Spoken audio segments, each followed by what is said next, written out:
Argick, welcome to the podcast. Super happy to have you here. Can you introduce yourself to our listeners and our viewers, please? After I finish punching my microphone, yes. Hello, I am Argick. I am a Scottish speedrunner, obviously living in Scotland right now, having a lot of fun, just learning to speedrun, mainly Sonic the Hedgehog games. But it's a case of I decided probably back in about 2015, 2016, it's like, I'm playing video games a lot. Why don't I stream them? And I started that as a hobby. And since then, it's grown arms and legs, and we get to have fun with it. So, yeah. Awesome. Yeah. And what made you like Sonic that much? Because, you know, that's really, as you said, something that you stream a lot. Honestly, like nostalgia. It's my childhood game I had growing up. Like, ever since I could pick up a controller, about 3 years old. Fond memories of playing my mum's Mega Drive that she had back in the day. 3 games with it. Sonic 2, Mega Bomberman, and Micro Machines were the 3 games. But Sonic 2 was the one that stuck with me. And then since then, it's like, ooh, Sonic 3 Knuckles, I'll take that. And then, ooh, Sonic Spinball, I'll take all of that. And just, I've grew up through the years playing all the different games. So it's like from the Mega Drive into the Saturn, Dreamcast, all the way up. And it's like, ooh, Sonic, I want more. And obviously, next month, ooh, Sonic, so I want it. It's like, yeah, there we go. Was there a time where you were kind of disappointed with the Sonic games? Because I feel like the community, you know, the Sonic fans, sometimes they could be they can have opinions that, you know, the Sonic games maybe not up to par with the old ones. Could we say that? Is that something? Yeah. That No, definitely. Yeah. Like, they're opinions. But the Sonic community, we're very divided on it. And honestly, I don't blame them. There are some games that are definitely better than others. Yeah. Sonic Colors, Sonic Generations, absolutely fantastic games. Sonic Unleashed, I would even say, is a fantastic game. Some people really don't like that. Sonic 06, it's the infamous game. Personally, I think the only thing wrong with it is the loading times. Like, the game was just, there's a reason it's called the now loading meme. Because you spend far too long in loading screens in that game. But honestly, the game itself, like, it had potential. It just wasn't up to it wasn't up to Sonic Adventure and Sonic Adventure 2. Like, people wanted a sequel to those games, and 06 wasn't it. But it's like, I will say personally, like, the latest one that came out, the latest 3D platformer, Sonic Forces, for me, it's very mediocre. I feel like they shouldn't be sticking classic Sonic inside with modern Sonic. It's like, classic Sonic, keep them 2D, keep them with Mania. Fantastic game. Everybody loved it. Do more of that. Mania was great. Mania was really, really good. It made me feel like, because I'm with you. Like, I think I'm a little bit older than you, but because I had an NES. But for the next generation, I had a Genesis, which is basically a Mega Drive, and Sonic 2 was the game, you know, at that time. Yeah, and I absolutely loved it. And I've been missing, you know, that kind of retro, what seems to me like the OG Sonic way to play Sonic. You know, like just feeling like I'm back in the old days playing what a real Sonic game is. If you're not, you know, not watching or listening, I'm really close here. That's going to get you in trouble. Yeah, that's going to go. It's like, But no, I get you. I get you completely. And like, Mania was a callback to that. Like, they say the tagline is "Buy the Mania for the Mania," and that shows. Like, it's true. It really is. Even the music was like, for me, like, Sonic is not about the gameplay; it's about the music as well. Like, I love Sonic music, and like Mania had some amazing soundtracks as well. Yeah, no, I did very much. T-Lopes did a fantastic job on that. Like, I love the music that he came out with. It's so good. But like, I will say, like, Forces, I thought was a mediocre game. It had some bangers in there, though. Like, that's the thing about Sonic games. The gameplay might be a bit naff in some of them, but the music is always on point. Like, they do so good with the music. It's like, you'll find a fault in every single game, but there's there's one game where you don't care about the gameplay and you don't care about the music, and that's Sonic Chronicles, because we don't speak of that game. That game just... That's the Sonic game that I think all Sonic players will agree on, that we don't speak about that game. It's like, no. Yeah, it doesn't exist. No, exactly. And it's very hard for Sega to keep up with the expectations of the community, I feel, because like you know, again, if you're like us, you played Sonic 2 and you're like, that was the shit right back then, and you're kind of looking for, like, you know, again, another Sonic Mania. Sonic Mania 2 is probably what you're hoping that will happen, right? But it's the similar things with like games like Streets of Rage that you've played. and you know, that I love, and we've done a campaign with it a few months back, and they had so much pressure, you know, from the community. I raised my hat to them, like, and I absolutely loved the game. But like, what was the first thing that, for me, when I looked at the trailer, I was like, oh my god, like it's not like pixel art, it's different, it's hand drawn, and like my first reaction was like it's not Streets of Rage. Like, wait a minute, like, you know, I needed to kind of get used to it. But when I played it, I was blown away. You know, it was so, like, it felt, for some reason, I don't know how they did it, but it just felt so much like a Streets of Rage game. I felt like, you know, I can even imagine like Streets of Rage 1, 2, 3 to be hand drawn at that point. You know what I mean? Like, it just worked. So it's something, you know, difficult for OG, again using quotes here, OG games to come up with, you know, sequels 20, 30 years later, and you know, the community is so passionate about these titles. And what were your thoughts? I'm just curious, what were your thoughts on Streets of Rage 4? Oh, Streets of Rage 4, I loved it. I had the exact same impression as you when we first saw it. It's like the game came out, it's like, oh, the music sounds nice. This is it. It's like, oh my god, there's Hacksaw. And then it's like they announced Blaze, and we were all just like, yes, that's it. Blaze is here. We're done. We don't need any more. I don't care. But it was a case of, it's like looking at the style of the game, and I'm going, like, I was humming and hawing. I'm like, I don't know. Is it good? Is it not? Like, I love my pixel art because pixel art's amazing, and you've got the varying degrees of pixel art. But it's like this is hand drawn. It's very comic book is what it was, and it's like I don't know how I feel about it. But then the game came out, and I was just like, nah, they made the right choice. Like, they've brought this '90s classic game, pulled it up into the modern era. As you say, it plays like a Streets of Rage game because it is a Streets of Rage game. The folks, the dev team that worked on it, they've taken the time, they've seen what worked in 1, 2, and 3. They've went and added new things into 4, and we have a lot of fun with it. And then we thought it was done, and then the Mr. X Nightmares DLC came out, and they added a roguelike mode to it, and I'm like, yes. Because like, I played that, as you said, like we did the sponsored thing for it, where we got to play it on the Steam page. First time ever doing anything like that, which was amazing. The 4 hours just flew in. Like, I legitimately couldn't believe it when people were like, yeah, your 4 hours are done. I'm like, oh, I was enjoying this. Because, like, the fact that they added the roguelike mode in means every time you play it, it's different. You have to take your skills on the fly and see how high you can climb. I think my highest I've got is like 438 right now with Shiva. And it's just like, how did people get up to floor 100 on that? It's like, you're getting to one-shot levels at 38. Never mind getting any higher on that one. But it just goes to show the skill that people have in the games. And we've got other players in the Streets of Rage community that they absolutely nail it because they know these games inside and out. And it just goes to show you that the devs that know the game inside and out because they've managed to cater to these players who are absolutely loving it. And I feel like it's a boon from like 2018 onwards now, where it's like people have realized, oh, well, people do want these remakes. They do want these remasters. Like, it started way back. Like, one I can remember was the Devil May Cry trilogy that got remastered. It was like, oh, look, we did Devil May Cry. There you go. And it's like, okay, this was cool. You saw that. And then we started seeing more and more games come through. And something that I've really loved about it is that it moved on to the Crash and Spyro games. It's like we got the Crash the Crash Insane trilogy and the Spyro Reignited trilogy, and you're like, I grew up with these games. Like, thank you for remaking these games. Like, I grew up with these.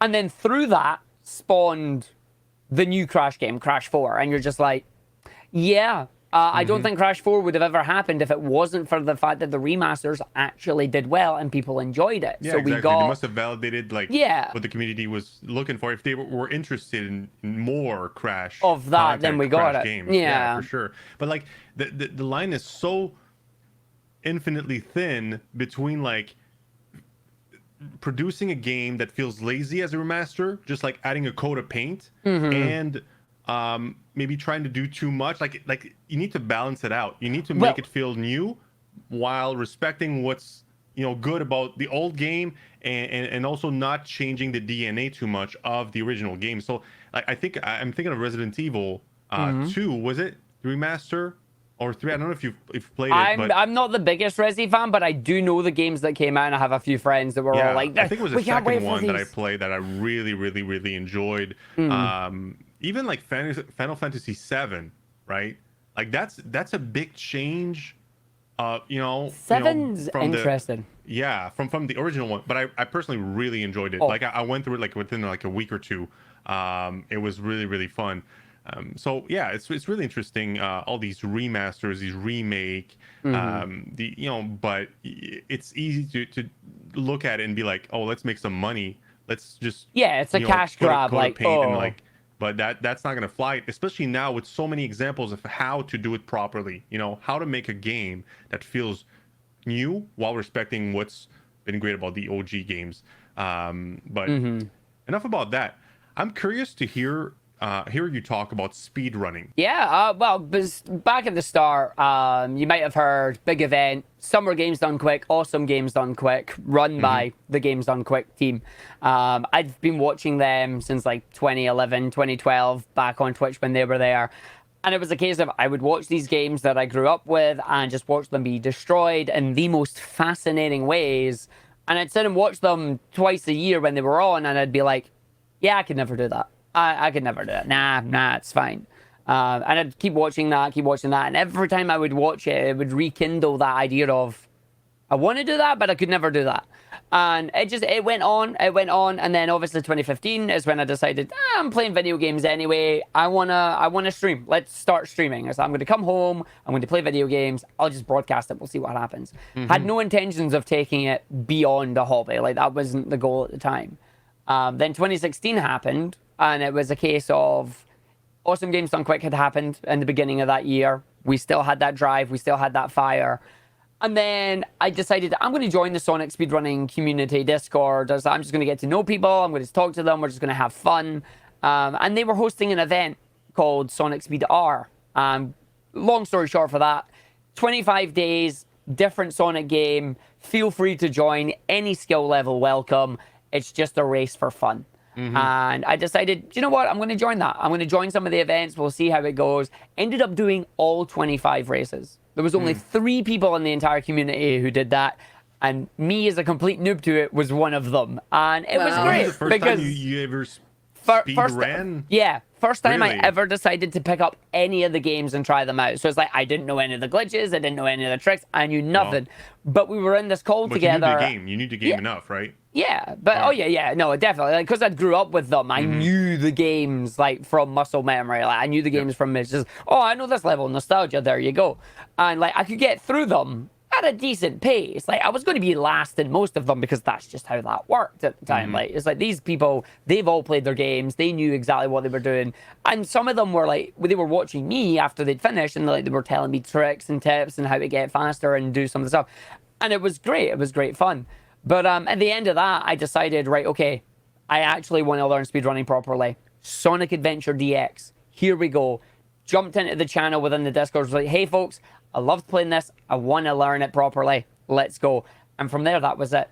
I was hooked on speedrunning.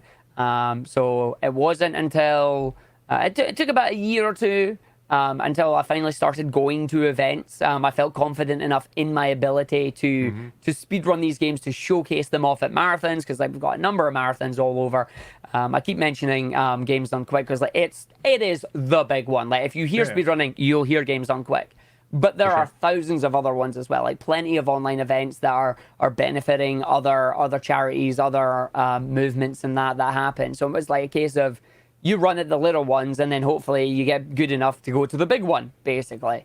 And I was just doing that. And about 2017 was where I got confident enough in going, right, I want to go to these events and actually start doing stuff. And then Sonic Mania came out. And for me, Sonic Mania it changed everything, because being an older player and growing up with the classic Sonic games, but joining speedrunning later meant the games that I wanted to play, Sonic 2, Sonic 3, they were already routed. Like, they were already kind of figured out in a sense, where if you wanted to learn the speedrun, you'd watch a tutorial or you'd watch an existing run and you would try and copy that rather than figuring it out for yourself. Sonic Mania was my intro to, hey, I can help route this game. I can help be part of the community who makes this speedrun into what it is today. And I got to do that. And it was absolutely fantastic. Being able to join in with like-minded folks. We're all sharing ideas. We're going, okay, we can do this, but what if we do it over this part of the level? Is it faster? Is it slower? What about this trick? Somebody discovered a trick in level 7. Let's see if it works in level 2. And we did that for months upon months upon months, and it was great fun. But once that happened, I adopted Sonic Mania as my main game, and that was the game I started to showcase at a lot of marathons and whatnot. And I got to fly out to Sweden as part of the European Speedrunner Assembly, performed there, performed it in a whole bunch of online marathons. Actually going to be performing it again in like a week's time as well, which is going to be good fun because I still do it. It's a lot of fun, and I will keep trying to get better and better. Don't you get tired of it? Like, I mean, I would, but I do get tired of it at times. Like, there's just some days where you wake up and you go, I don't want to speedrun. I don't want to play these levels again. Like, it's not something I want to do.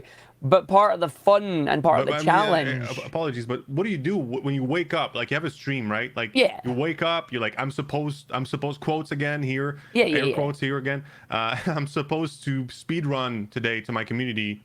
Like, I don't feel like it. What do you do? Do you do it anyways, or you just tell him like, I'm not doing it, I don't feel like it? Like, no. If you don't do it, if your heart's not in it, your runs are going to suck and people are going to notice. Like, it's the same with any stream. Like, that doesn't matter in terms of speedrunning. I feel like that's just a streaming thing in general. If you wake up one morning and you're just not feeling it, people are going to know. And they're not going to enjoy themselves. They're not going to have as much fun as if you were at your prime.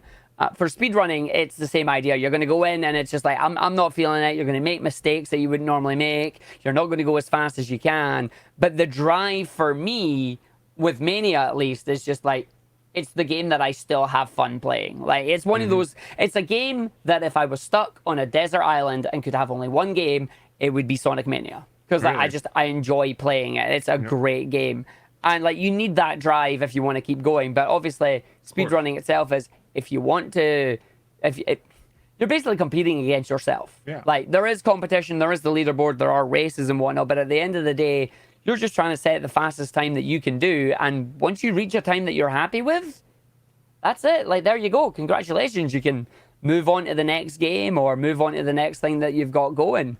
And that's kind of what I do. I kind of cheated a little bit. Because speedrunning is, like, you're saying retro gaming is a niche. Speedrunning is a niche within a niche. Yeah. Sonic speedrunning is a niche. Like, you're going down the rabbit hole. You're boxing yourself in here. You're like, oh no. And people know that if you branch out too far from what you're known for, people just aren't going to watch you. Like, you're not playing that game, therefore they're not going to watch you. So I've cheated a little bit, and I have this thing that I like to call the top 10 trial, which is my overall stream goal or my overall speedrunning goal to earn a top 10 leaderboard time in every single Sonic game. And there's about 88 of them. So it's like, that's going to take a while. But what it allows me to do, which is kind of cheating a little bit, like, if I just don't feel like speedrunning Sonic Mania, I'll go speedrun one of the other Sonic games that I feel like doing. But if I've also got quite lucky in the fact that if I don't feel like speedrunning at all, people know that I'm a big fan of indie games. So I can just stick on an indie game. Like, I'm interested in hearing you talk about this. Yeah, sorry, go ahead, Mary. Yeah, I was just going to say, like, how does your audience take it when you speedrun versus when you don't? How do they react to that? I have my core audience, which is great. Everybody has their core audience that will come in regardless of what you're playing, and they're there for you, which is awesome. And I have a fairly good core. But it is a case of, if I'm not speedrunning Sonic games, my numbers do take a hit. Like, it's obvious, it's clear, like, okay, he's not speedrunning today. But they do come back, which is always nice. So it's a case of, I've set people up with the expectations. Every Tuesday, I ain't speedrunning. It's to prevent burnout. It's so I don't get bored. It's so I can check out some of the other stuff. Because there's a lot of cool stuff out there. Like, indie games are getting churned out left, right, and center. There's so many games out there, and I'm just like, I want to play them, but I can't if I'm speedrunning. So it's like, the idea is every Tuesday I can pick some indie games that I like and I want to do it. Like, right now I'm on a bit of a roguelike binge, because there's so many roguelike games out there and I'm having a lot of fun with them. Like, Hades took over my life for a while because, of course it did. It's Hades. Everybody loves Hades. But people... Do you feel stuck in this? Like, do you feel stuck that, you know, We work with a lot of creators and a lot of retro creators, and sometimes I feel like you're stuck between like wanting to please your audience and what you want to do, and you going ahead and doing something that they're not used to. You might fear that they're gonna leave you and they're gonna go elsewhere. They're not gonna come back. Do you feel that? Oh yeah, definitely. I feel like every streamer feels that. It's a constant worry that you're having. Like you're trying to appease your audience, but at the same time you are trying to keep yourself happy, because if you're not happy, you're not putting out good content. And as I say, I feel like that I've curated my community in such a way where they can expect that. Now, if I do something completely way out of left field, like, yo, I'm Arg, I'm going to play Fortnite today, I'm going to get laughed out the door and people aren't going to come and watch. Even my core audience are going to be like, nah, and away you go. I feel like that's just par for the course. You could speedrun Fortnite, like be the fastest to die. For example, I mean, that's easy. Just don't pull your parachute. Yeah. Done. But yeah, like it is one of those things. Like, well, to be serious for Fortnite speedrun, there are Fortnite speedrunners. Like, there's the death run maps in that you can do. Like, get the fastest time in some of the death run maps in that are made. So there are people out there that do that. Just not me. But yeah, like it is a case of sometimes I do feel like, oh, I'm a little bit boxed in, but my box is a little bit bigger than what it was back in, say, 2017, 2018, which is nice. You slowly you bring more stuff into it. I've brought more indie games into it. There was one that came out recently called Glyph.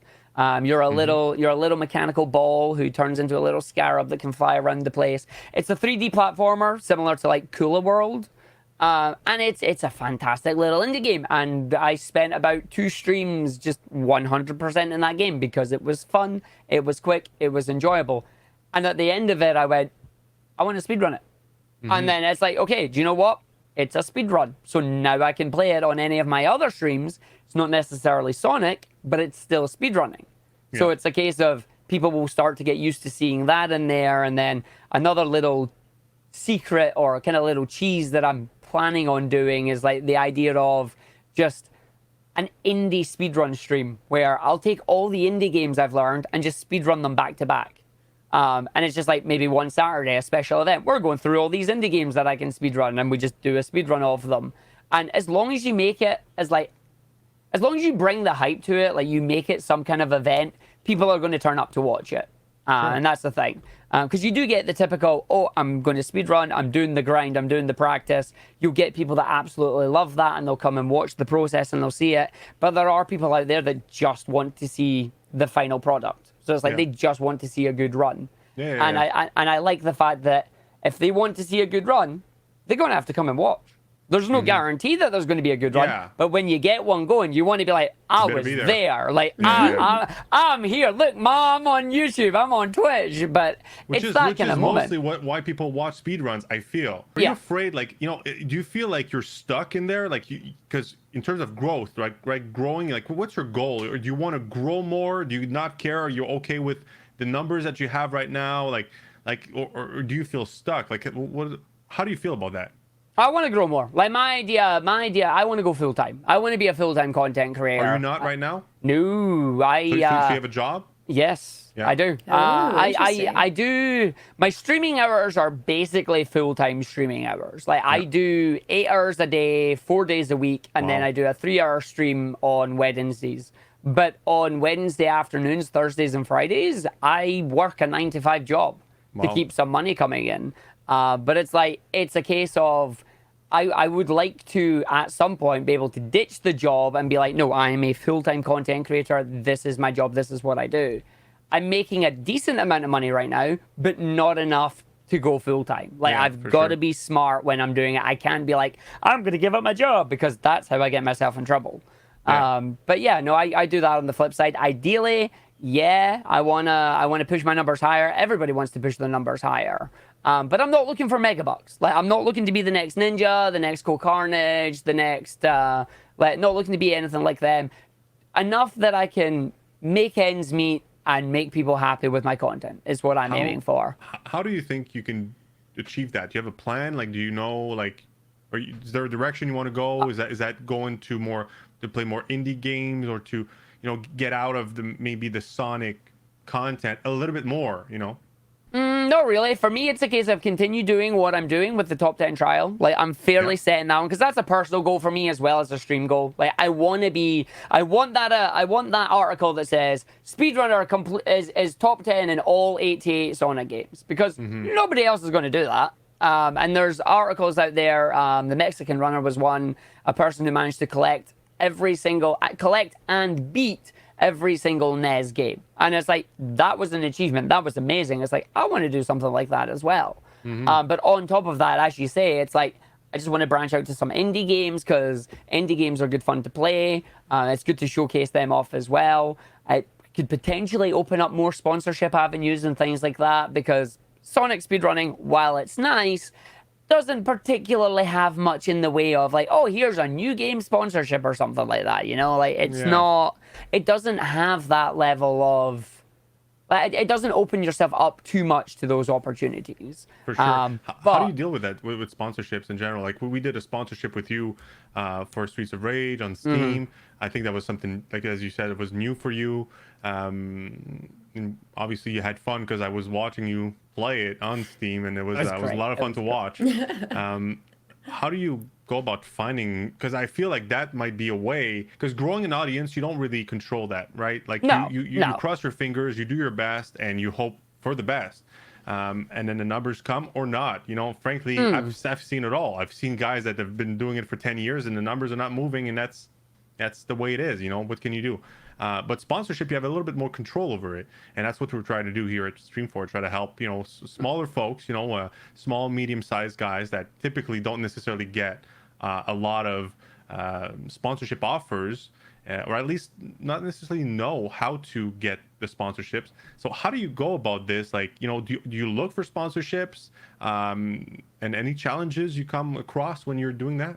Oh, yeah, definitely. I mean, the challenges of the fact is, how do you approach a sponsorship in the first place? It's what's your value is the hardest question you can ask yourself as a streamer, because you're either going to undervalue yourself and then you'll do something that should have been worth more money, or you'll oversell yourself and you won't get any opportunities for it at all. And that's something that's really, really hard. Like, I don't have any answers to that because I'm still learning. I'm still trying to do it. When you folks reached out with the Streets of Rage thing, I'm just like, this is a gold mine. This is exactly what I'm looking for. It's a decent pay for doing a 4-hour stream of a game that I was going to play anyway. Like, that's the thing. Like, that's the perfect mix, the perfect scenario, because you're getting really engaging content from a streamer who really loves what they're doing, and you're getting a genuine reaction, and I'm getting some payment from it. Like, that's the win-win. And that's a big struggle in the sponsorship world, because, it's, I don't want to say easy, but it's simple to send, a mass email to like everybody that you have an email for, and just be like, I want to play my game. But it doesn't make the person on the other end like want to play the game. Like, you need to make sure, and that's what we do here. Like, we make sure that whoever we talk to, whoever we engage with for sponsorship, like, there's an interest there based on what they've played on stream, their stats, their audience, like, and so on. And so what we want is reactions like you get this, and you're like, of course, like, it makes so much sense. Like, I was gonna, like, when I hear like I was gonna play it anyways, like, I'm super hyped. Now you might say like, well, if he was gonna play anyways, why do you pay him to play it? I much rather pay the person to make sure they play it. They play it for a certain amount of time and during a certain window of time, so we can get bigger numbers on Twitch and Steam and so on, have some control over it in a sense, not just leave it up in the air and be like, fingers crossed, let's hope he actually plays it, but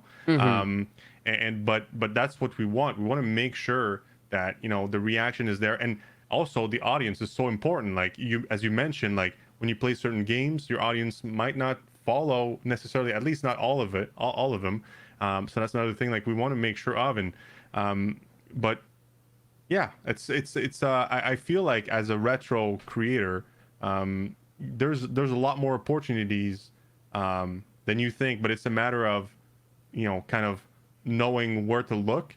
But anyways, we'll have more offers for you for sure in the short term, I'm sure.